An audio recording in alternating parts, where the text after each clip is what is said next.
the same.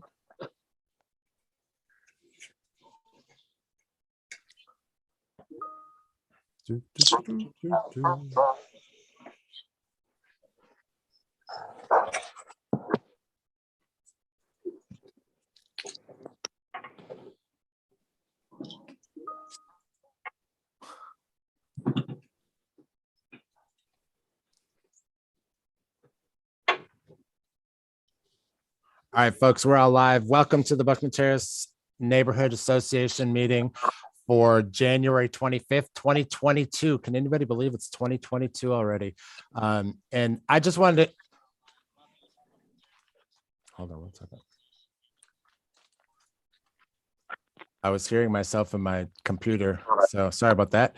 All right, so let's get started just with an introduction. We have a few folks that I'm asking them to come to give something, but I know they've been working really hard all day. And after you see some numbers, you're going to see that they were working really, really hard. So let's start out with a superstar from our neighborhood, Principal Joseph.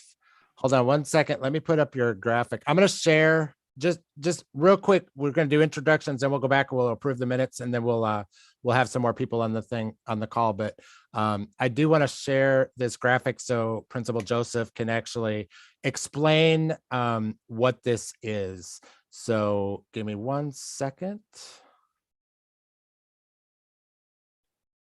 All right, Principal Joseph, can you see that? I can see that, and good afternoon to everyone. Good afternoon. You want me to go ahead and take it from here? Absolutely. Can you give us an update of what this is?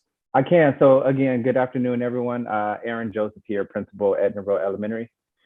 What you see here are results from our climate survey. This is a survey that all staff members in Dallas ISD complete for their campus specifically. This survey happens twice a year, once in the fall in December, and again in the spring, closer towards April, May-ish. And so essentially, the survey is a combination of nearly 50 questions that the district is asking each teacher, each employee of the campus, and is grouped into 6 big buckets. So it's beliefs and priorities, the culture, the environment of the campus, the feedback and support that teachers are receiving, the college-going culture, the atmosphere that we're creating for students, the teacher-to-teacher trust, as well as the amount of trust that the teachers have in the principals. And essentially what you see towards the far left, the furthest left column in green are the most recent results from our fall survey that was taken in December. If you were able to zoom in, you would see that all of the responses except for 2 are 90% and above, which is just really blowing me away at this point. If you were to go towards the middle where there's a lot of white space, those are essentially like summaries of where I fall. And as you start to go towards the right cluster of all of the green, yellows, and reds, those are historical years.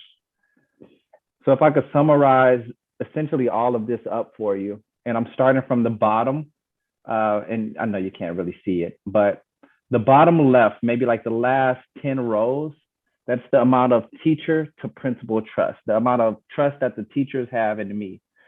Every single response, 100%. That's the highest that has been since the survey has been given. I have at least 10 years of data. The amount of trust that teachers have in the principal is the highest that has been in the last 10 years. We're comparing about 187 elementary schools, maybe about 30 or so magnet schools, as well as some secondary schools that include middle school and high school. Of the 139 schools, I will be ranked at number 4 of the 139 schools. So Edinburgh is really progressing on the right track. I think we should have some snaps for that. Absolutely. Absolutely. Congratulations on that, Principal Joseph. As we continue to go further, the amount of teacher-to-teacher trust, average about 97% positive response. That's the highest that has been in the last 10 years.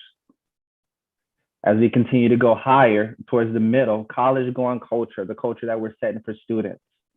Average 98%, that's the highest that has been in the last 10 years. As we continue to go higher, the culture of feedback, the amount of support that teachers are getting, essentially is asking teachers, do you feel like your administration team is growing you? 92%, that's the highest that has been in the last 10 years. As we go higher, the positive going culture and environment, how happy do you feel when you walk into the building? 93% positive responses. That's the highest that has been in the last 10 years. So I'm extremely excited about that. And then the last one is the very first one at the top, which is beliefs and priorities. That's essentially, do they believe that the campus, do they believe that the district is going in the right direction? 83% positive response. There were more positive responses prior to COVID, so 17 and before. But I will say that is the highest that has been in the last 4 years. So extremely happy about the response, the perspective that our staff members are sharing. The happiness of our staff members starts to trickle down to the happiness of our students, trickles down to the families, trickles into the community. And so that data tells me, it reassures me that we're headed in the right direction. And I'm super excited to share that information with you all. So Principal Joseph, can you give just a like 30 seconds where we're at in our application for a transformation school? January 17th, we submitted an application. It was a proposal to the district that says, hey, we want to transform Edna Rowe into a Montessori campus. This afternoon, I got a congratulatory email that says, congratulations, your application was selected to go to the next round. Essentially what the next round is, it gives me 10 minutes to make my case in front of the executive board. 10 minutes and 10 minutes only. That presentation is going to be Friday morning in front of the executive board. I'm going to kill that presentation. I'm going to knock it out of the park. And in February, we're going to find out that we will be accepted to become a Montessori campus. I'm excited about that information as well. Is anybody excited about the excitement that we have at Edna Rowe and the confidence that we can feel through the computer screen tonight? Absolutely. If you look just, he's not going to toot his own horn because this is just the data that he's presenting. But if you look at our previous principal, they started with a 45% teacher principal trust ratio just a couple of years ago. And once a lot of teachers left and there was a big turnover, like almost like 50 or 60% of the teachers left and all new teachers came, those 60% got up to 65% trust. So it's huge to see that all of these all of these teachers that were actually hired for the most part by the previous administration all trust this new principal 100%. So that's huge. And we trust that you are taking care of us. So thank you for that. I know that we were going to keep it brief so that you could be with your family because you've been gone all day. So we do have a couple other people that we want to say thank you. Did anybody want to make any comments or anything? Sorry, I didn't want to dominate that. If anybody wants to make a comment to Principal Joseph before he takes off. Right, everybody, a round of applause for Principal Joseph. Thank you so much. Thank you. Appreciate it. And good luck on Friday. And yeah, next month, we'll probably have an unveiling that we have been selected for the Montessori. So that's we're speaking it into existence. So we'll talk about that next month more. So, all right. Thank you, Principal Joseph. Enjoy your evening with your family. And we got a couple more. Do you have something else, anything else or no? No, that's it. I'll stick around for a little while just so, you know, okay. I'll stick around for a while, but thank you all for that. All right. Thank you. We are lucky to have the Director of Code Enforcement with us. We'll give him a time to talk in just a couple of minutes, but Carl Simpson, thank you for being here. I know we got some really exciting code stuff to talk about in a minute. We've got Sarah Martinez is a neighbor, and she is our justice of the peace for the neighborhood. She actually lives in the neighborhood. And I do want to give her acknowledgement because this is one of the first times lately that she's been here, not to call you out on that, but she is always supportive of the neighborhood. When we have events like this summer, she actually sponsored the snow cone machine. So if you had a snow cone truck, or we had a snow cone truck at the pool party this summer, she was actually the person that sponsored that for our neighborhood. So thank you for that. And thank you for being there anytime we have stuff for our neighborhood. Did you have anything that you'd like to say for us? Sure, yeah. Thank you all. Thank you all for having me. I'm actually at another event, at a precinct chair event, but I wanted to jump in and say hi to everyone and let you all know that I am your neighborhood justice of the peace. I've lived in Buckner Terrace since 2015 and I love it. But as Daniel said, I have stayed very active in our Buckner Terrace community. I've worked on the school supply drive for Gusick and Edna Row, as well as snow cone machines and the tree planting over at Everglade Park. So I've done several things there in the community. We've actually also done a food drive there nearby. But I want you all to know that I am your neighbor. I am seeking my third term for reelection. I do have an opponent that is not an attorney. I believe that the court has to have a person as a judge that is an attorney. I've been licensed for 13 years now, practiced in felony bench, misdemeanor, family court, all of the JP courts in Dallas and contiguous counties. So if you have any questions for me regarding the election or anything like that, you can reach out to me on social media. I'm on Facebook. I answer all of my messages. You can check out my webpage at www.sarahmartinez4, that's FORJP.com. We've done some really exciting things during this pandemic. As you all know, we are the sole jurisdiction for evictions. So we were the only courts that were open while every single other court was closed. And we actually had a couple of rounds of COVID in the office for that reason, just because we had to stay open for the public. Our constable, Michael Orozco, also lives in Buckner Terrace. He lives right behind the library. And he and I have worked really closely together this October to put some language into the pamphlets that victims of domestic violence get, so that they're informed of what their JP court can do for them in terms of providing relief. So if y'all have any questions or concerns regarding what we do, please call me. Your courthouse is at 3443 St. Francis. Early voting starts on February the 14th.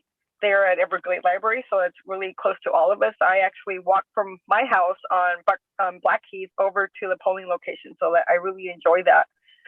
So I hope to have earned all of y'all's support. And if you have any questions, please let me know. Thank you, Judge Martinez. We appreciate it. And she definitely, and the nice thing is anytime I ask for anything, she's like, absolutely. You want to, like, do you remember when we planted trees? Does anybody remember those little twigs that we planted that one year? Yes. Okay. I know of one of those that is actually living, and it's actually a really nice little redbud tree now. One neighbor still has one alive. I don't know how they did it, but no, thank you for always being supportive. And, you know, when we have needs for the community, you are always there. So thank you. And thank you so much. We appreciate it. Thank you. I'm not sure if we have any other elected officials. I don't see anybody else that has joined us. We have Officer Joseph, our neighborhood police officer. He's going to share some crime stats with us. Hold on one second. I'm going to put up a slide. Do you want to start out, or do you want the slide up first? What do you want? You can put the slide up. That's fine. Okay. All right. I'm going to put the slide up.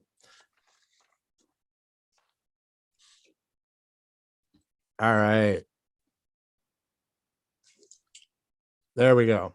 All right. As you can see, the slide Daniel has put up is it goes over the crime for all the homes in the neighborhood from 2014 and 2021. As you can see, you guys in 2014, you guys were at 98.81% of crime. So that means less than 1.1% of homes were affected by the crimes in the area. These are just the homes, not the apartment complexes. If you add the apartment complexes, if you got the apartment complex to it, it goes up. But everything in the neighborhood is perfect. Everything's down. Now it's down to 99.33%. Or the homes are not being affected. So you got like 0.6 like 0.67% of homes are affected in the neighborhood, which is really good. I think that's one of the best in the city. And I got a little bit more stats from, it shows how great your guys are doing by calling 911, putting 311s in. For the year, you guys are down from last year. You guys are down 30% for all crime. For both for 17 beats, you had a total of 10 call 10. I'll take that back. You had a difference of 3% from last year, and 18 beats, you had a difference of 8%. So that's really good. I looked at all the stats. I did have a burglary on 18 beats, which is on the east side of Jim Miller, and on the west side of Jim Miller, you guys had a UUMB, which that is really good for the start of the year.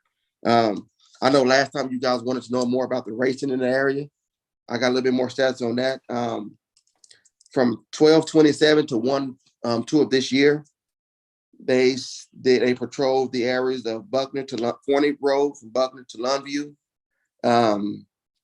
There Sain to Buckner to Longview, and they had 27 calls of racing calls, 41 traffic stops, and they wrote 66 citations, towed 9 cars, and 11 arrests were made. That's including warrants.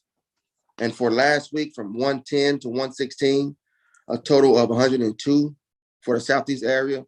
Traffic stops were made, 186 tickets were given, 12 cars were towed, 17 arrests were made. So that includes warrants, DWIs, possession of marijuana, invading the vehicle. So keep putting those 301s in about the racing, because you see it's working. So I just want to say good job to you guys, and keep doing the good job y'all doing. If you have any complaints or anything, you can get my email address and email it to or just call me and I'll relay the message. Did we lose you, Joseph? I think we might have lost him.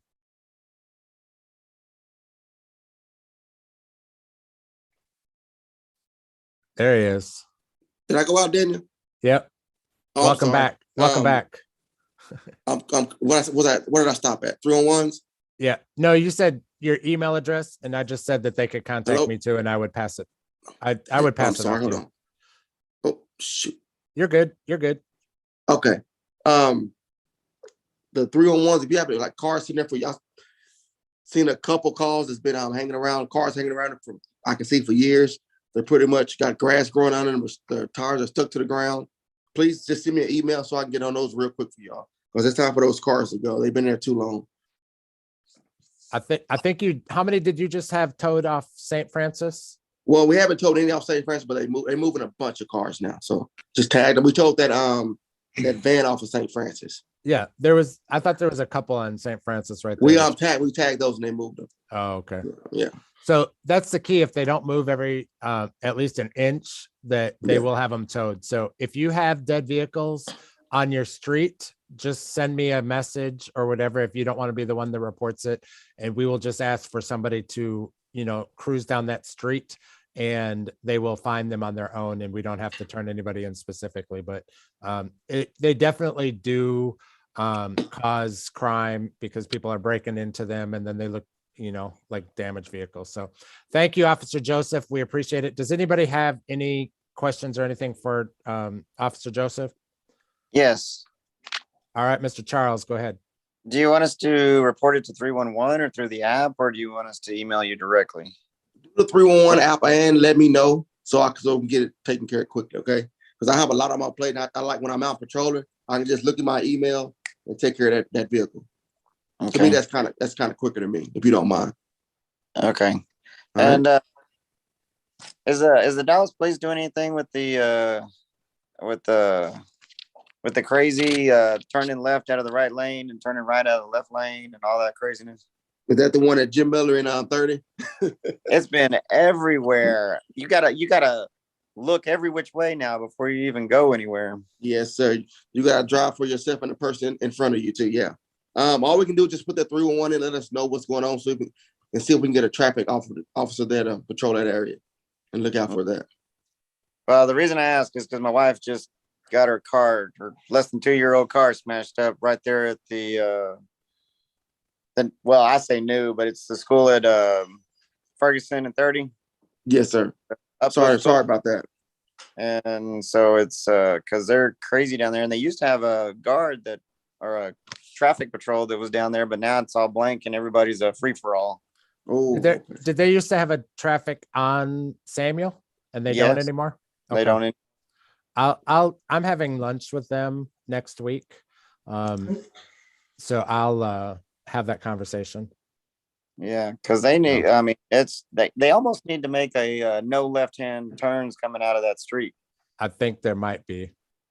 Is that coming? Because I don't know. that will be on transportation, I believe.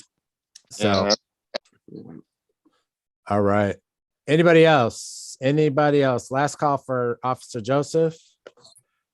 I have a question, Daniel. How you doing? I'm good. How you doing, ma'am? Go for it. I was wondering, like, what are y'all doing about the homeless people, especially at Jim Miller and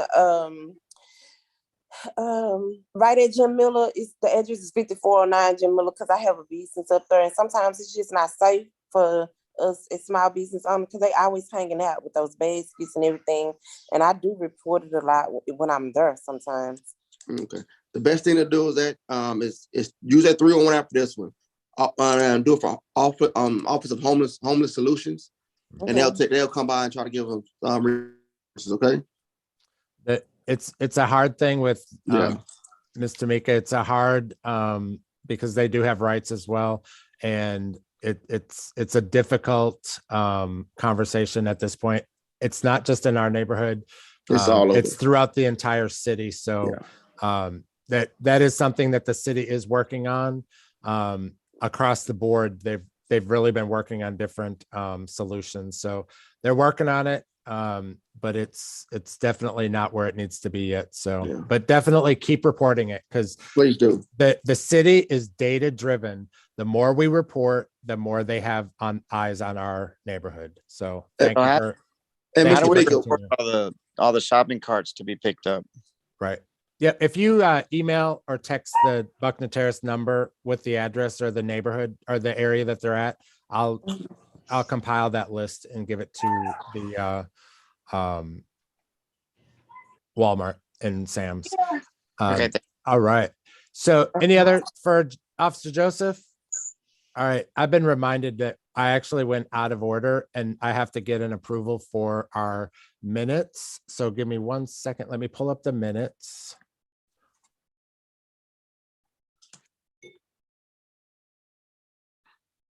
All right. Everybody see the minutes? Okay, these are the minutes from the November 30th meeting. So can I get a motion for approval for the minutes for the November 30th, 2021 meeting?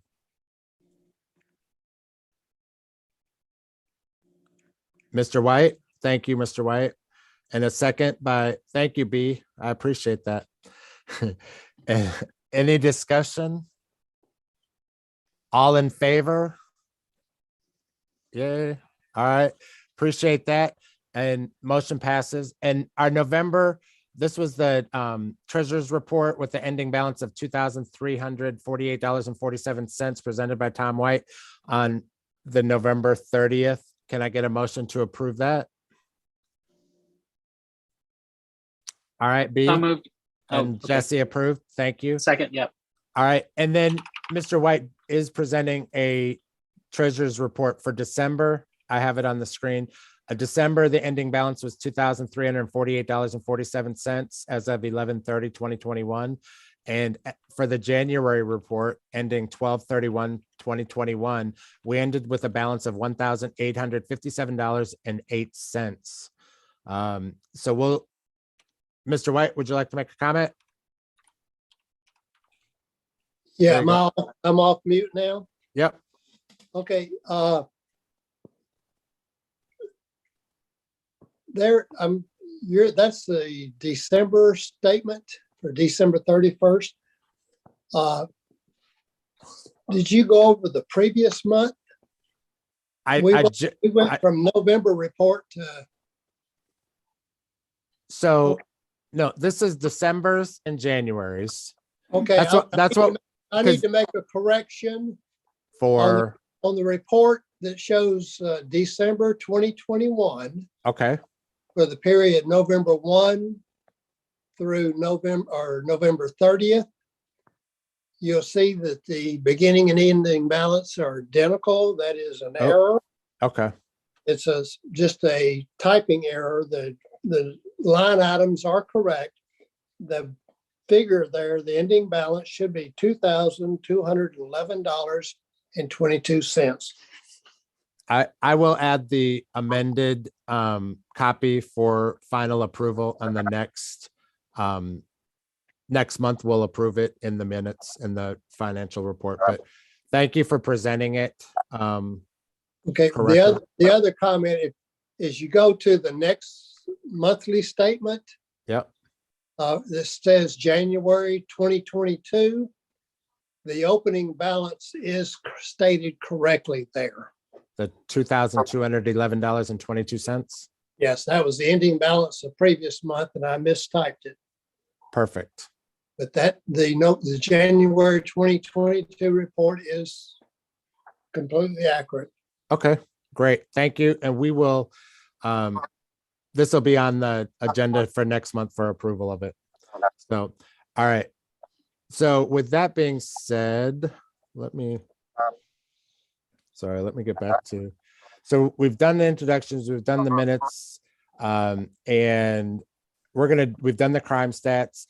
Let me just give you one quick little tidbit. If everybody noticed that the buses have changed in the neighborhood, and the route only goes halfway down Everglades. So it goes down St. Francis, comes around Samuel, down Jim Miller, and back on Everglade, down to Honeycutt, takes a left and goes towards Longview instead of going towards Samuel. So the 216 route is a little bit different. So if you're utilizing DART, do go on to dart.org and plan your trip.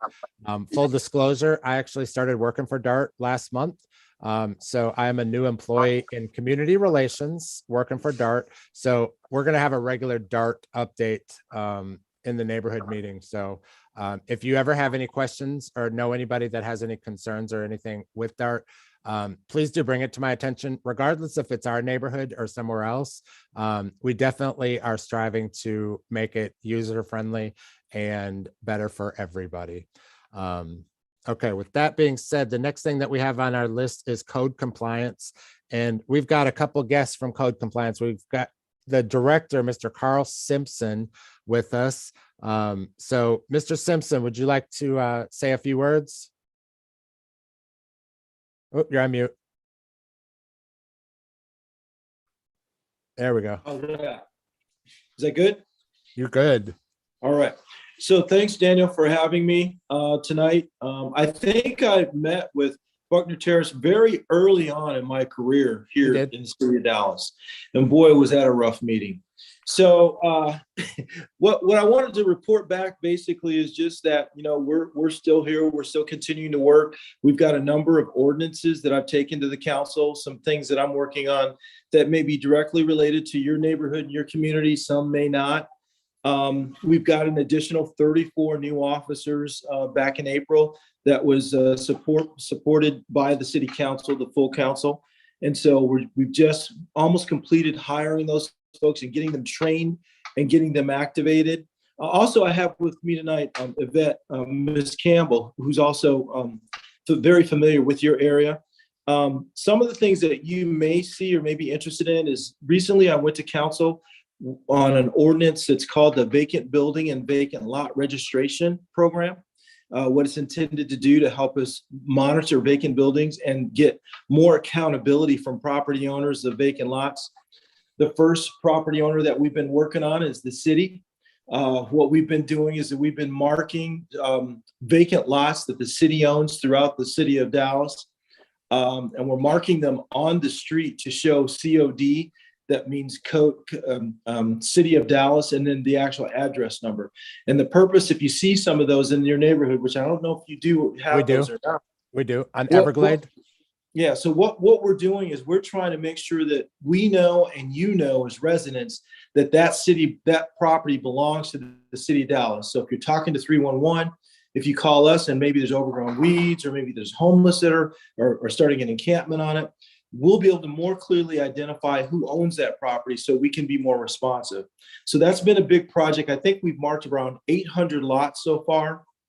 And what we're going to be doing is going to all the other departments, transportation, public works, and we're going to ask them to do the same thing. So that's a huge effort. And again, it's kind of in conjunction with our vacant lot and vacant building registration program, where we'll be requiring certain people to register their properties when they don't maintain their property within a certain period of time. And again, that ordinance was approved. Now we got to do the implementation and develop the database. Some of the other things that are going on, and I don't know if you folks know everything that codes does, but basically there's three buckets. There's neighborhood code, there's nuisance abatement, and then there's consumer health. And consumer health are the folks that actually do the restaurant inspections. They do the pool inspections. They also do the mosquito abatement within our neighborhoods. Neighborhood code are the officers and folks that you probably see most often dealing with bulk trash, which I know is one of your favorite issues in Buckner Terrace. And then we also have under a nuisance abatement, which deals with the illegal dumping within our communities. And so you may see them from time to time. And so those are just a few things that we're working on. Another thing that I've been assigned to the short-term rental task force, trying to develop a proposed regulation for council to consider related to short-term rentals. And also code, since we spoke a couple of years ago, has pretty much taken on most of the convenience store regulation throughout the entire city of Dallas. So that's been fairly recent for us. We're trying to relieve DPD of some of those burdensome type of inspections that really don't require a police officer to do. And so code is trying to help out with that. In a nutshell, that's kind of a thumbnail of what we've been up to. Oh, and one of the biggest things that we've been doing is we've been continuing to do these community events, one of which we had in your neighborhood a couple of weeks ago. And we call them roll-off events. And what they're intended to do is give folks an opportunity to get rid of things that they may not have been able to get rid of in the past or through the bulk trash event. This is more on steroids because we also offer at most of these events a shredding opportunity where you can shred documents that may be classified that are important to you to make sure that you maintain that confidentiality. And we also, at many of these events, provide opportunities to rid our community of paint and other types of chemicals that they may not be able to get rid of, and including batteries. And so we're continuing to do these. They seem to be kind of a hit with a lot of our communities. We probably do them almost every other weekend, someplace throughout the city. And we've been doing them now for probably about a year, pretty steady. And we're planning on continuing that effort, providing that the funding will allow us to do that. And then the other thing I probably should mention, and again, it may not be specific to your community, is that we also have responsibility for inspecting all the rental properties in the city that are registered, whether it be single family or multifamily. That's slowed down a little bit because of COVID. And because of the obvious risk of our officers going inside, especially some of our smaller complexes, apartment units. But we are going to a virtual inspection process that will allow us, I think, to pick that back up.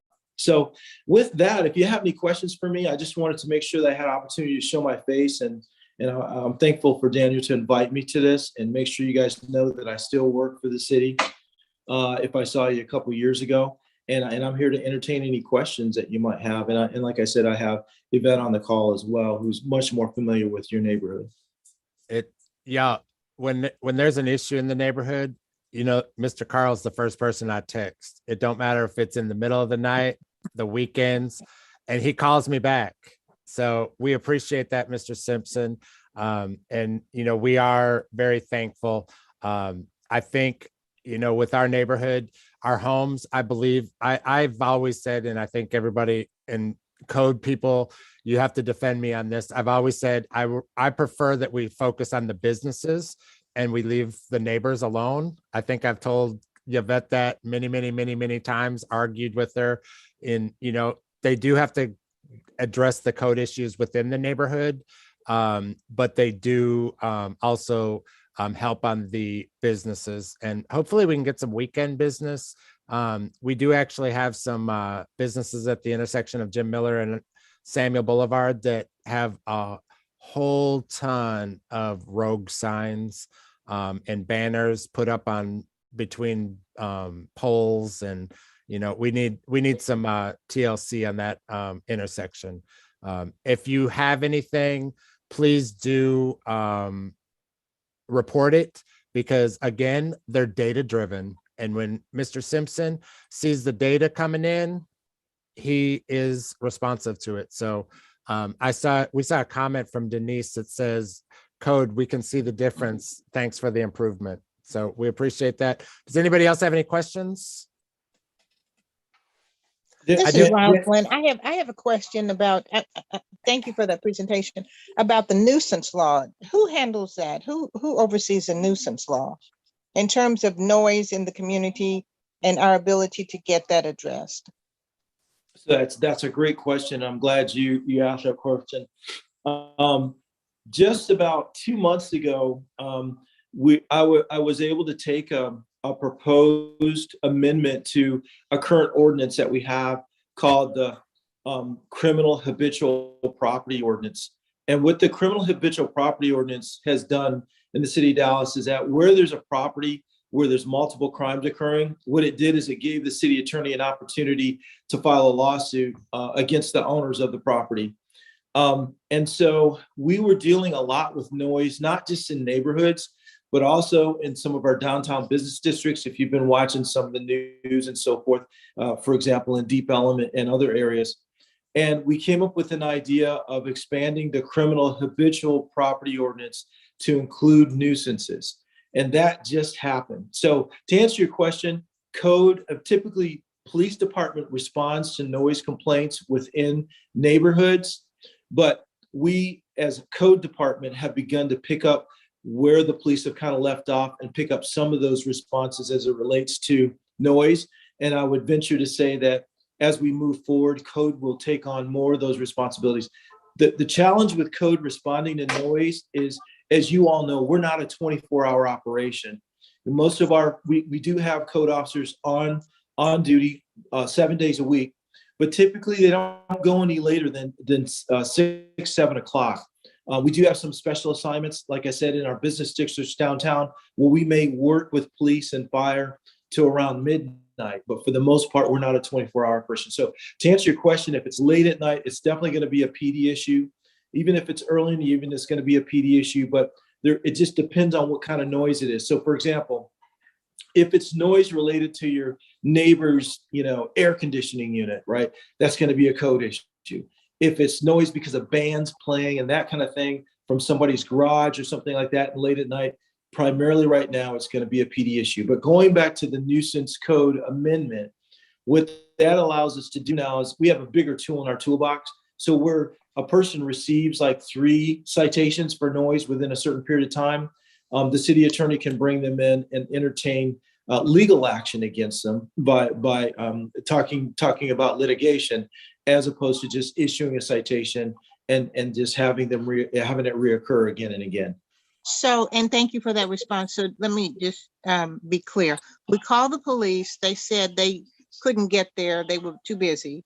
And then you said it's the criminal habitual. Can you repeat that, please? It's a habitual nuisance property. Habitual nuisance property. Okay. Yeah. And so that is, and I don't know that it's so fresh. I mean, it's like not even like 6 weeks the council passed it.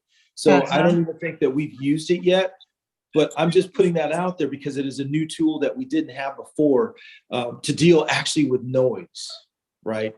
So that is one of the tools moving forward. If you got a neighbor that just continually is turning the music up and disturbing the peace, that's a tool that we will be able to use here in the near future. Thank you so much, because it disturbed the whole block. Everybody was talking about it, but we couldn't get any help with it. So thank you for telling us about it. So Miss Rosalind, make sure you definitely are calling in and you're getting a service request number and reporting it.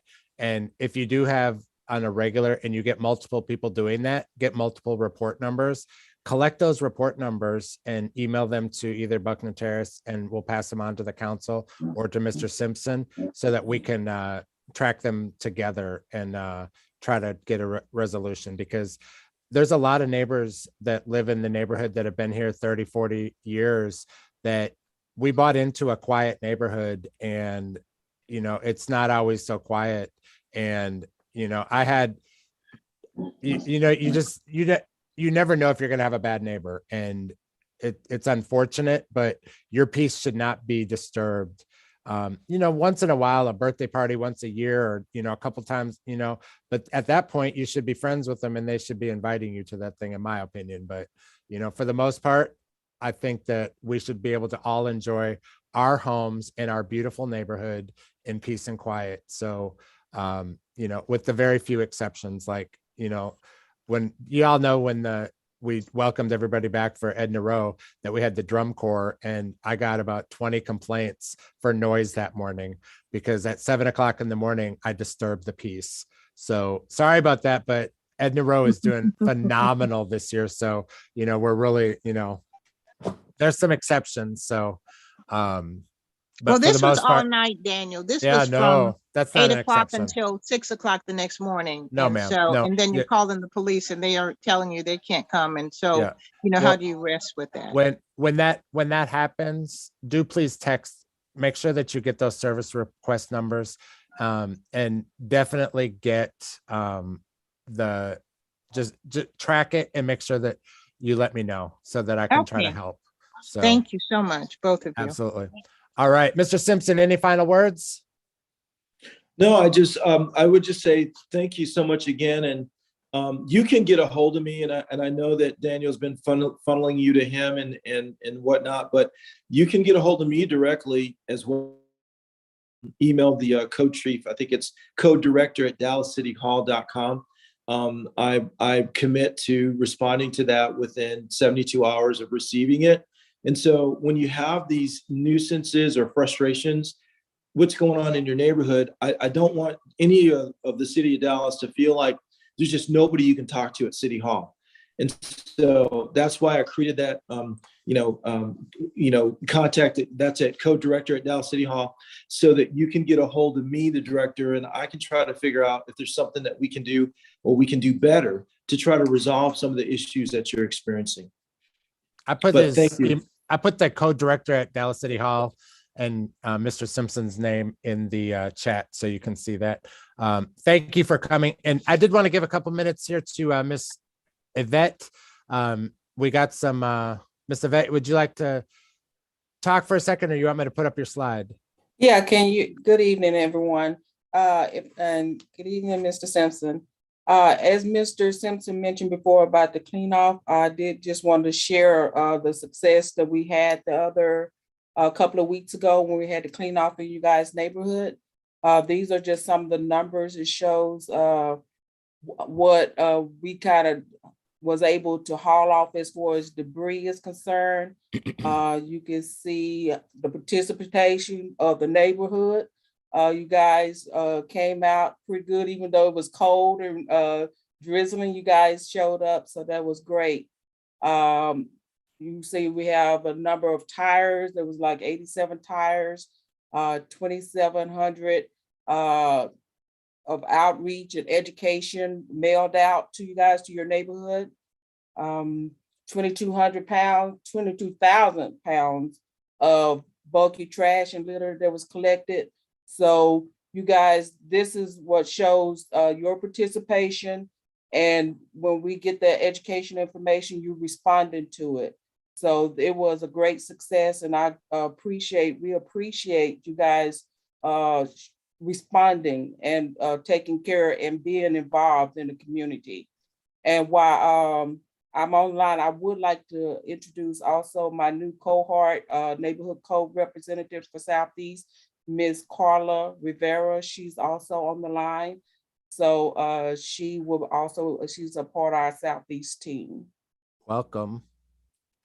So did y'all see that one number, 40, almost 4,500 pounds of paper shredded? So they did that shred event. So I'm sorry, back to Miss Carla. Miss Carla, I was looking at you the whole meeting saying, who is that? Who is that? And then it dawned on me because Miss Yvette told me that you were going to join us. So thank you and welcome to our neighborhood. We are very proud homeowners of our neighborhood. And a lot of the people here, I've been here probably the shortest of most of the people that are on this call. Most of the people on this call have lived here at least 20, 30, maybe Denise has been here a little bit less, but for the most part, there's a lot of people that have been here, 30 and 40 years. I think the Whites have been here 40 years. Miss Linda might have been here 50 years, if not just a little bit longer. Ernstine, Miss Pat Mays has been here for years. But we're very, very proud in our neighborhood. And, we appreciate all of your efforts helping to keep our community and our businesses in compliance. So, and Daniel, just one comment. Yeah. I just wanted to mention this. You guys have a beautiful neighborhood. I really enjoyed my time that I worked over there, and I've been working in there. And I'd just like to say thank you personally for what you do, because I have a view of the entire city, and I'm telling you, you guys are doing fantastic. So thank you. Thank you. We appreciate that. We have a lot of people in the neighborhood that have been, the backbone of this neighborhood for a lot of years. So it's the crime, you've seen the crime below. That's because we've had dedicated volunteers in patrol for many, many, many years. That isn't anything that Daniel Wood did. Daniel Wood might be a big mouth, big advocate, big fighter. And I might push a lot of things, but it doesn't go anywhere without a lot of dedicated neighbors pushing that together. So we're a neighborhood, and I'm proud to be here, and I'm thankful to be here. So anybody else have anything for code before we let our code folks go? And I wanted to go ahead and add, I'm going to add my information to the chat, my phone Excellent. number. If you guys have any questions, feel free to reach out to me. And I'll be working alongside with Miss Yvette. Excellent. Thank you. Yeah. I just wanted to tell Code, thanks for the warning and not the. Hey, and I think everybody here is friends, and I've gotten tickets. So let me just say, I've gotten a $300 litter ticket in the past, and I don't think it was a fair ticket, but at the same expense, I've gotten tickets too. But I have personally and I've told Mr. Simpson this, I've told Yvette this.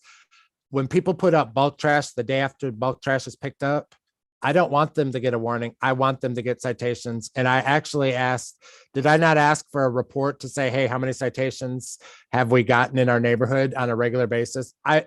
That's how serious that we want our neighborhood to look good. And we're tired of having to walk around trash on the sidewalks. I don't want everybody to get a ticket. That's an exaggeration, but we have some habitual offenders, and those are the ones that I think we need to be getting those citations. So hopefully, sorry if you get one, but is that one of those sorry, not sorries? But anything else for anybody? Anybody have anything for the code compliance? Anything? Hey, just giving you FYI, if you see potholes, you report it. That goes to code as well for in the parking lots for the businesses. So if you are hitting a pothole in some of the businesses around the neighborhood, if you report that, code actually can follow up and actually require the business owner or the landowner to fix that pothole in their private property. So that's one nice little tidbit. I didn't know that. So. Oh yeah, and if you report potholes like in your alley, man, they clean that. They fix that stuff in like a couple of days. It's right. Great. Excellent. Anybody have anything else?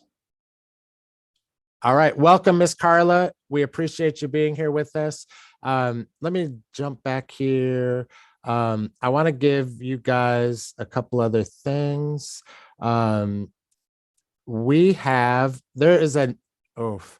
Yeah, y'all got to take some heavy lifting on this one, and I'm going to share it right now. Okay, we have a property that, can you see my screen? Can you see the circle with the dots on it? If you take a picture of that with your cell phone, it'll take you to a link. I'll also put a link for this on the Buckner Terrace website. There's a proposed group home that they're proposing over by Skyline High School to house 7 young men that are in the foster care system. And they're trying to turn this house into a facility in our neighborhood. Nobody will live there. It'll be a staff of 3 people. I personally think that this is something that we need to advocate against. And I think we need to advocate very strongly for both our city planning commissioner and for our council person, so that they have the ammunition to hopefully deny this zoning change. This person, if you can see the thing, lives in Salina. She doesn't live in Buckner Terrace. Does she care about what the neighbors think? Does she care about what is going to happen in our neighborhood when there is a group home facility? Is this one of those for-profit group homes? Absolutely. Absolutely. This is something that she's remodeled this house to be a commercial building. She's put in a commercial sprinkler system, and she's going to have 7 young men living in this facility. They're free to come and go. They're not like, it's not a secure facility. So we don't know what kind of problems these children are going to have. And this is obviously my opinion, in my opinion only. But if you feel strongly about it, this is the time to actually step up. I'll put the information so that you can send emails. But it is definitely something that I think the neighborhood is not the place for. I think this belongs in a place where there's a commercial. I know people that have a facility like this, and this company reached out to them to help, ask them for help. And they honestly did not want to help them. These people do not know how to run this facility. It's a money-making opportunity for them. They do not care about our neighborhood. So I think that they came to our neighborhood saying, oh, they don't care. They don't care about this neighborhood. But I think we need to show that we do care about our neighborhood, and we are very proud. I don't care if it is on the corner of Forney Road and, I don't know, remember the street, Lomax. But the neighbors that live across from the high school deserve the same peace and quiet and have a good neighbor. And I don't think that we should have a facility. So I'm going to share that information. This is not going to planning and zoning just yet. It should come pretty soon. But I'll definitely share this information with people. So if you have any questions or if you feel strongly, please do reach out so that we can organize and support our neighbors. Our neighbors that live on Lomax may not be here, but I personally will fight for them just like I will for my next door neighbor and my house. I would not want this facility next to my home. So I wouldn't want to put it next to anyone on this in the neighborhoods. I just don't think it belongs here. So we already have the 100% low income at Skyline Place Apartments that we were blessed with a few years ago. And there is a lot of criminal activity that happens in that Skyline High School or across the street from Skyline High School. And there's a lot of issues with truancy running over to those apartments that are wayward. We don't need that in every direction from the school. So we don't need that. So that's my biased bully approach. But I feel very strongly that we need to band together and fight this collectively as a neighborhood. Does anybody have any comments on it or questions? I don't know a lot about it, but I can share what I do know. Is anybody opposed to fighting it as a neighborhood? No. Would we, do you believe that we should entertain a motion to collectively, as a neighborhood association, that we should oppose it? If anybody feels strongly like that, we could entertain a motion to stand united as a neighborhood association and oppose this. Does anybody want to make that motion? I Ms. don't feel like we Denise? have enough information to do that. Okay. I mean, I would like to read it and I would like to understand more about it. And I don't think it's fair to just do that without doing our due diligence. Okay. I mean, I definitely agree that we should do the due diligence. I personally have read all of the information and I do know about the facility. But you did just say you don't know that much about it. Well, I don't know what kids are going to be there because they don't have them yet. I do know that she said, I don't want to put seniors in there because seniors are, or it's already been retrofitted for children with bunk beds. I do know that she spent a ton of money on doing this without having the proper permits to do it to start with. I mean, I've read a lot about it and I have all the documents. I'll put a link in. Hold on, let me put it in chat right now so that it is outside of that thing. Hold on one second. I believe she also has the zoning signs up there as well. She does. It is, it's at the corner of Lomax and Warning. It is. Yep. Sign in the yard, so you can see it is talking about the rezoning, but I wasn't aware at the time what the purpose of it was. Right. So it's definitely. Hold on one. Almost got the link. Hold on one second. All right. There's the link in the chat so that everybody can read the documents. But it's definitely, we don't necessarily have to take the vote or the motion this meeting. We can do it at the next meeting. But there is the document where it's on a Google Drive. And just to give you a background, I follow every zoning case that comes throughout the city. And I watch for all of them that pertain to our district and our neighborhood. So this is something that, you know, most of the time, the only way that you're going to find this out is if you drive by, see that sign, and then make a request. But I actually, because I've done this for so long, I watch it on a regular basis. So otherwise, this would have just passed, came into our neighborhood, and then all of a sudden you're trying to fight it to get rid of it.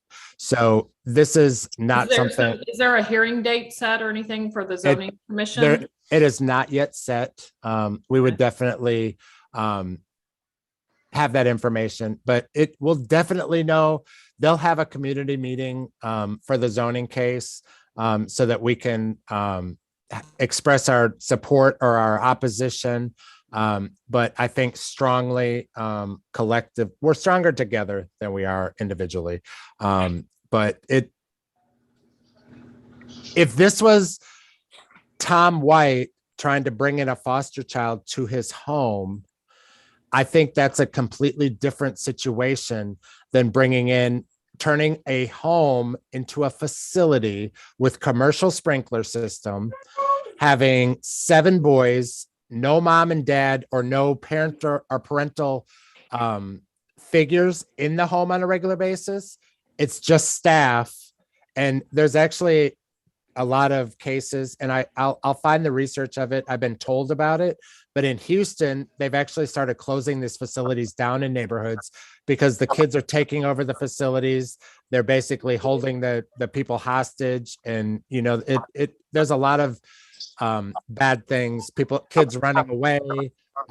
Not to say, you know, I feel bad for these children that are in this system. That's not, but it shouldn't be our community's frustration or our neighbors, you know, that live next to it to have, you know, the police called on a regular basis for their neighbors. So, And you know, that's over here on the east, on the actual on the east side of Jim Miller, and I do walk yeah. through there, and you know that there's neighbors over there that don't really take care of their property very well. They're kind of like bad elements, so I don't think that we should probably have, you know, that a facility combined with that those people, the people that currently live there too. So I think you're absolutely right. And I think our neighborhood, the tide is changing as far as our neighborhood. And, you know, a lot of the homes are really starting to go up in prices. A lot of people are getting out of the rental and a lot of people are buying.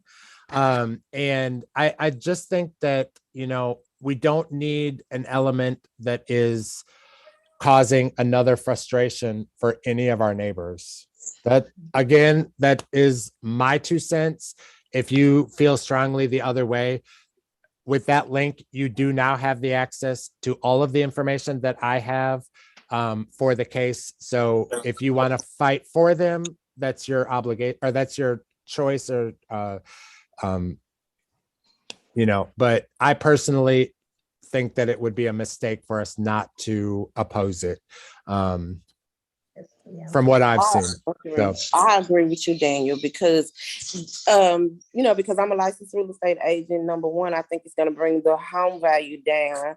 Also, once she get approved, then it's just going to be an overflow of other people being able to do the same thing. And next thing you know, the whole community will be full of group homes. Yep.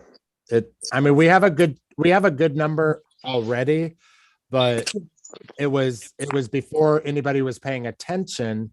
And now that we're diligent and we're paying attention, we want to, you know, I still think if I bought the house next door and I wanted to have a facility like this, I'm going to live next to it. So I would have more respect for somebody like that. But this person lives in Salina. We don't know this person. This person does not live in our community. This person is not a neighbor. I don't have many allegiance. I fight for my neighbors. I fight for my neighborhood. And so that we'll leave it at that. But please do research and let's, you know, figure out what we want to do as a community combined. With that being said, the highest home sale in our neighborhood, just giving you a little tidbit from 2021, the highest home sale was $477,777. That is a major change. The lowest house sale for the 2021 was 119,000. I know they turned that 119,000 into a $400,000 house by the time they remodeled it. But we do know that the homes is anybody driven by Buckner and Samuel and Honeycutt lately? That yes.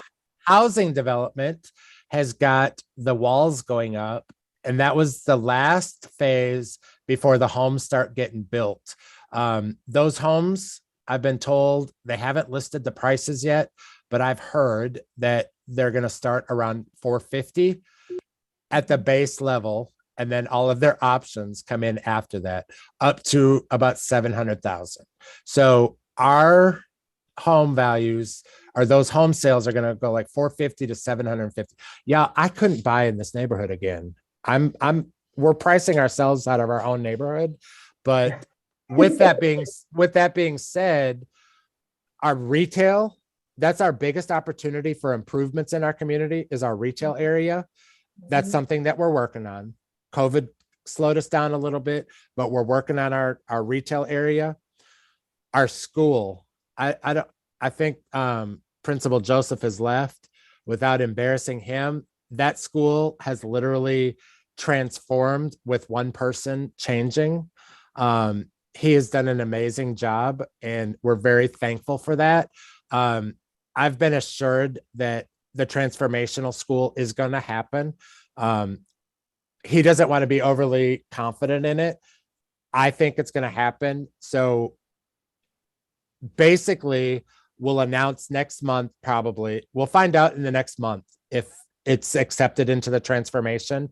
And then it's a multi-million-dollar investment into the school, because they basically go into the school and they retrofit it with the Montessori furniture. So everything that's brand new already is going to be replaced with Montessori.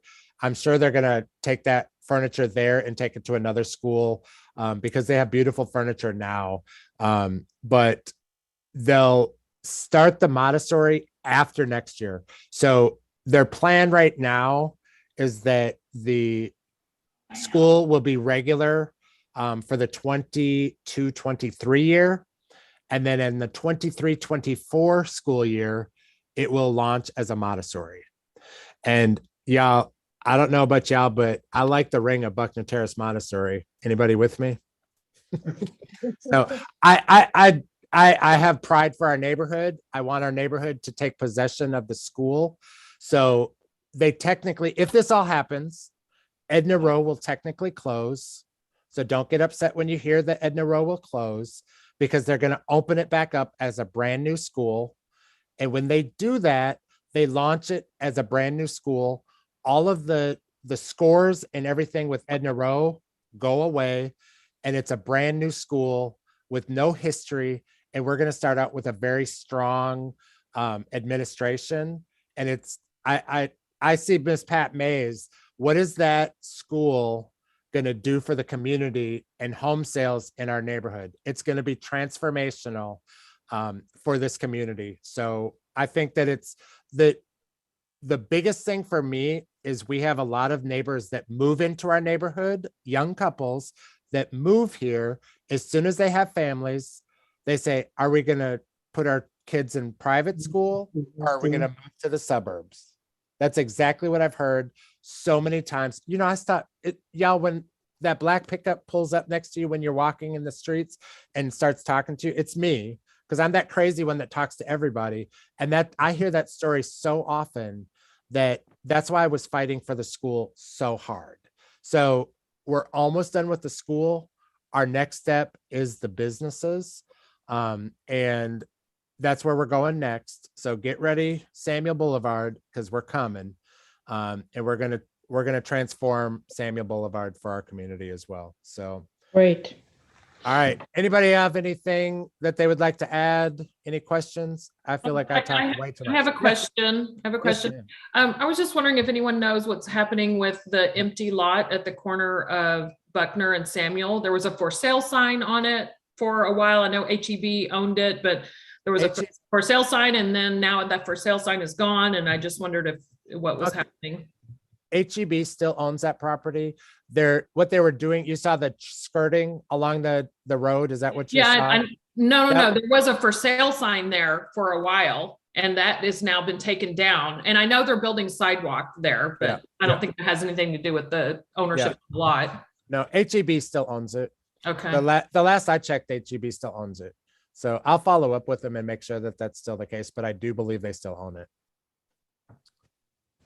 So and getting an HEB there would be a miracle. But yeah, at this point, I'm not pushing hard for that. And I'll tell you why I'm not pushing hard. Oh, I do have a couple other little tidbits. That HEB has a economy version called Joe, Joe, capital V, Joe V's. It's kind of a like Aldi. No, Aldi meets Fiesta, and it's their lower end, and they identified it for a low income neighborhood. And I refuse to allow everybody to think we're low income, because I don't know about you, but I know that we couldn't be poor and live in this neighborhood anymore. But that's why I'm not pushing hard, and not HEB doesn't let you push anyway. They do their thing in their own time. But that was what concept they actually brought to Councilman Callahan a couple of years ago. And so that's why I haven't really tried to push. And the reason that, and I'll just full disclosure, the reason that I don't push a lot with the homeless is because in other neighborhoods where there's a big homeless population, the city is buying hotels and turning them into shelters. So I personally don't want them to buy one of our hotels in our neighborhood to turn it into a shelter. I mean, because we don't have the services to support a shelter in our area. I just kind of, so that's full disclosure of why I kind of, don't push certain things, but we do want to get them help as much as we can. Fox Fuels was sold. I don't know anything about the new owners yet. But I do know that somebody came in and they offered the family, if anybody remembers Shazeb and his family owned it. It was a family company and they had no intentions of selling it. Somebody came in and made them an offer they couldn't refuse. So that Fox Fuels has been sold. The lot location or the whole company? The whole company. The whole company has been sold. So I'm working on getting a contact with them. But at this point, the lot next to it, there's a proposal that I've been told is coming. I don't have anything in writing yet, but the Mexican meat market that's on the north side, I can't pronounce the name, on where the old Luby's is. Yep. There's actually a proposal to put another one of those next to Fox Fuels. Really? I personally, they're pretty close. They are, but they're far enough apart. Different demographic. One is north of 30, one is south of 30. And oh, come on. Hey, it's not my deal but they're going to do a strip center with this anchor of that meat market. Don't get me wrong. I like that store and I use it, but I do too. But yeah, that sounds crappy. I mean, it's an opportunity that they have that I believe is allowed by right. So the only thing that they would have to be asking for is their beer and wine permit. And there's precedent that other establishments get that in the neighborhood. So if they're a good neighbor, we would probably support that overall. But a new facility, it's something that wouldn't be open 24 hours. It wouldn't be a big old parking lot that they would have the racing and all of that stuff. So it's, like I said, I don't have the information about it yet. I've just heard those inklings. So that's a possibility for that location. But I know that the Timberlawn facility where that development is moving forward. So in the process of that, I got an email last week asking us what the names we wanted to propose. And if you give me just 1 second, I'll tell you what I submitted. So we did a poll on Nextdoor and we were asking a lot of different people what names they wanted, and just full disclosure, we do not make the final decision. I don't make it. Nobody in this group or the council person makes the decision. It's the developer's choice what they want to call their development. My only caveat that we made them do was it has to say at Buckner Terrace, or it has to have Buckner Terrace in the name. That's the only thing that's required. But the names that we submitted to them, Samuel Heights at Buckner Terrace, Samuel Village at Buckner Terrace, Timberwood Estates at Buckner Terrace, Buckner Terrace Estates, and Timberlawn Estates at Buckner Terrace. Those were the 5 names that we suggested. Those were the most popular that people had picked. So we summarized that. We sent that in. I have not heard either way, but we'll share that as soon as we know. Anybody have anything else that they have questions about in the neighborhood? I do. Are they planning to build some new homes over on I think it's Wimbledon, across from Skyline? They've already built. Are you talking about that big empty field? I don't know. When I do like a search on Zillow or something, they were showing new homes. It is. There is 53 new homes. It's called Chariot Village. And that's been there for a couple of years now. That was a development the neighborhood worked on for several years. The first proposal that they actually brought to the community was duplexes for veterans. And we asked them not to do duplexes. We asked them to do single family residences, and they actually did. And we've actually had a good rapport with that home builder ever since. So they're actually in the process of doing another workforce development, housing development down in deeper Southeast Dallas. I can't say that name of that area down there, but because, they always call us that, but I can't say it. Sorry. It's called PG. Yeah, PG. I can't say that out loud, y'all, because everybody will give me grief. But they're doing another development of like 120 homes or 140 homes. So that's good that that we have some good. But they actually, that Chariot Village that they built across from Skyline, somebody is selling a house right there. They paid about $215 for it, and it's listed for $315. So in just a couple of years, those homeowners have gotten $100,000 in equity in their home. So I think that's fantastic for those homeowners, for their return on their investment and opportunity. Remember the development on Forney Road across from Kingdom Hall next to Enclave of Woody Creek? They started a townhome development. They presented it to us a while ago, and then that company went out of business. They basically walked away from that project. Somebody has bought that. They have started the application process for their permits again. I've talked to them, and they seem like an absolutely wonderful company. I'll try to get them to come to one of our future meetings to try to get them involved in the community. But they have also the two neighborhoods that are coming are Tennyson Village at Buckner Terrace, which is where Buckner Retirement was, 232 single family homes.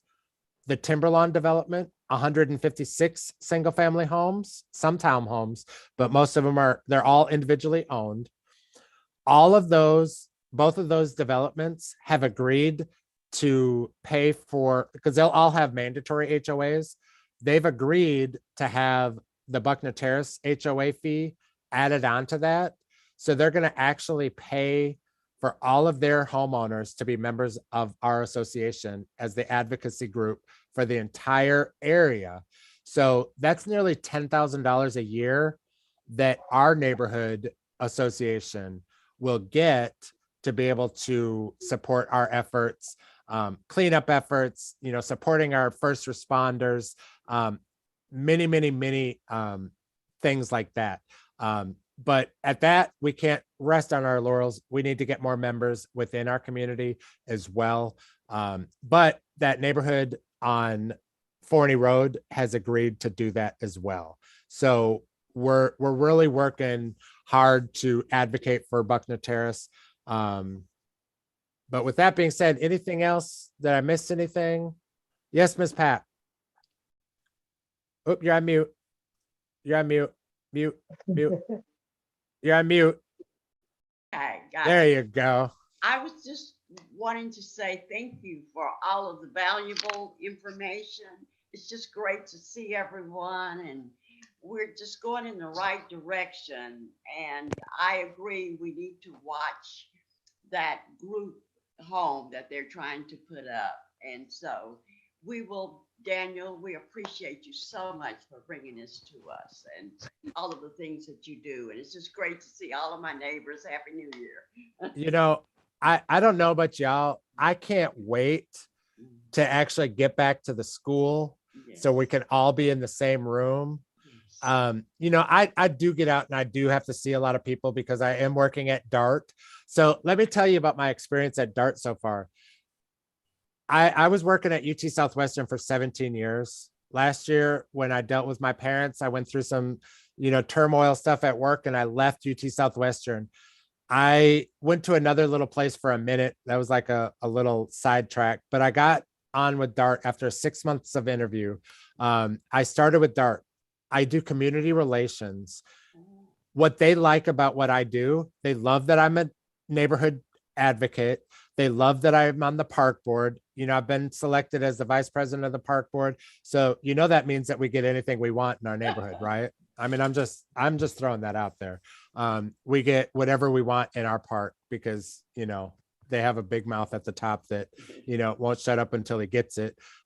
So I can't wait. This year, Everglade Park is going to be absolutely beautiful because all of those trees have actually grown in so nicely.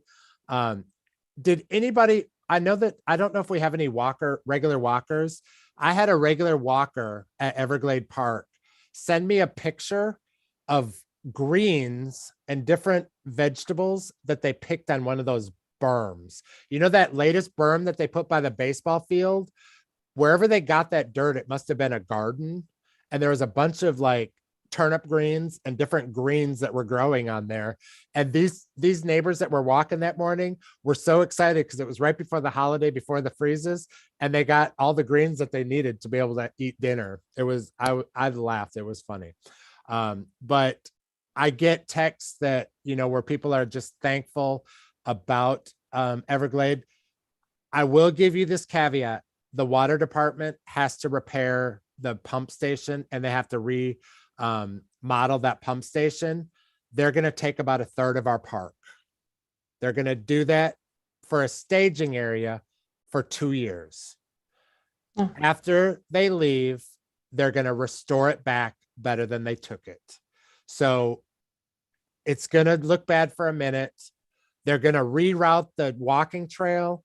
They're going to relocate the exercise equipment. I've asked that they add a walking trail around the pump station. So it's going to give us an even bigger walking trail. I think if there's any neighbors that actually live behind the pump station, if you notice, we actually got the no parking signs along there and nobody parks on that street anymore. So it's much easier to get in and out of there. I don't know of any other areas like that we need to address, but those are the kind of things. If there is anything like that, let me know and we will get them addressed. If there's any cars on the street that have not moved in, let's give somebody, you know, a year. If they haven't moved in a year, send a message to me, tell me the street. If you have a picture, even better, but I'll just send somebody that way. You know, I have friends in low places and I'll send people to look at those cars and let's clean up our streets, y'all. You can report those on the 311 app as well. You absolutely can, but I can get it done in 24 hours. So, I mean, I like to, you know, I'm a bully. I like to get things done. Please take care of 7022 Radcliffe. Oh, text me that, please. It's a car lot on the corner. Oh, they own that. So I don't understand. They owned that lot and they have a parking lot on that lot, right? Oh, no. This is on Radcliffe and I think it's on Lanyon. It's a resident and I just call it a car lot because they're always having cars there. Oh, so that's called curb stoning. So when you report it, report it as curb, CURB stoning. Okay. That's what that's called. And that might have, hey, y'all, that might have been the one. Do you remember the curb stoning one, Mr. Johnson, a few years ago? Over on what street was that, Mr. White? Over, you're on mute. What street was? Rolling Fork. Rolling Fork. We had a curb stoning on Rolling Fork until unfortunately that home burned to the ground. And so they no longer curb stone at that home anymore. But all right. Anything else before we are going to dismiss? One thing I do want to say is we have a few neighbors that, and I don't know anybody here that may have been affected by it, but we do have neighbors and we have friends and family that have been affected by COVID. If we do have some current neighbors that are literally fighting for their life right now. So if you can add them to your prayer chain for our neighbors, that would be appreciated because we have a lot of good neighbors and we want to keep everybody as healthy as possible. So stay safe. If you need information about a shot, there is a place that you can order your home kits at, I don't remember the website, but we can post it. I'll put a link on the Buckner Terrace homeowners site. But one last thing, if you look at bucknerterrace.org, it's going to be basically, we try to put as much information as possible there. We are blessed to have Resource One sponsor that website. They've actually paid to host that website for us. And it's about $1,000 a year.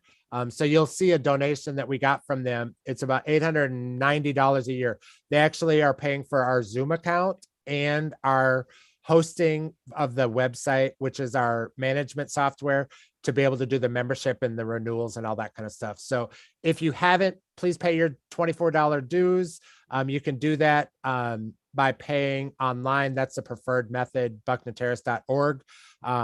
We are actually in the process of figuring out if we're going to keep our post office box, but we have a few months to figure that out.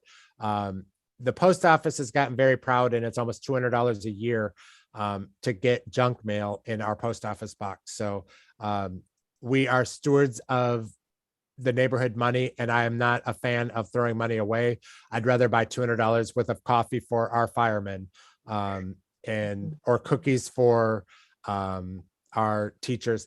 The last thing I'm going to ask, does anybody agree that we should do something for our teachers at Edna Rowe? I'm fine with doing it actually at Guzik and Edna Rowe. Maybe an appreciation, maybe like breakfast tacos, maybe pizza for lunch or one of their upcoming meetings. Is anybody opposed to that? Anybody support that? Everybody support that? So we'll notice that we'll do that very shortly. I do want to go in and cook them breakfast as an appreciation, but we actually can't get into the schools right now because they're really on lockdown. A shameless plug, if you haven't been there yet, the children's aquarium at Fair Park is absolutely amazing. And Councilman Basil Dua actually saved that from closing. They were actually shipping off all the fish. And Councilman Basil Dua actually found $800,000. Save that. We have a new operator in there, and they're actually doing an absolutely fantastic job.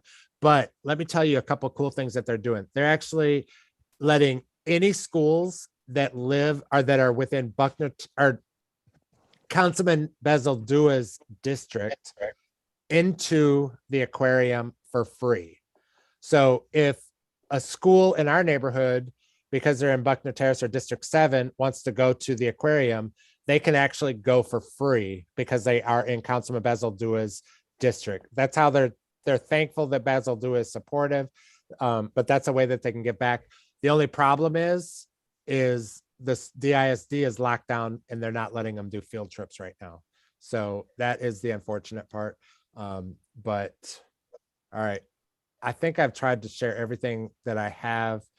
I'm sure I forgot some things. I'm thankful for everybody. I appreciate everybody. Anybody have anything else? Anybody? If nothing else, we can entertain a motion to adjourn. Entertain a motion. All right, Denise, seconded by Ms. Rodriguez. Oh, Tom, you got one last thing? Nope. I'm seconding. Oh, okay. Well, you were beat out by Miss B. So, but I know all in favor. We appreciate everybody. Everybody stay safe, and we'll talk to you all next month. Hey, what is Denise's last name? Jones. Jones. J-O-N-E-S. Sorry, I got to record it. Awesome.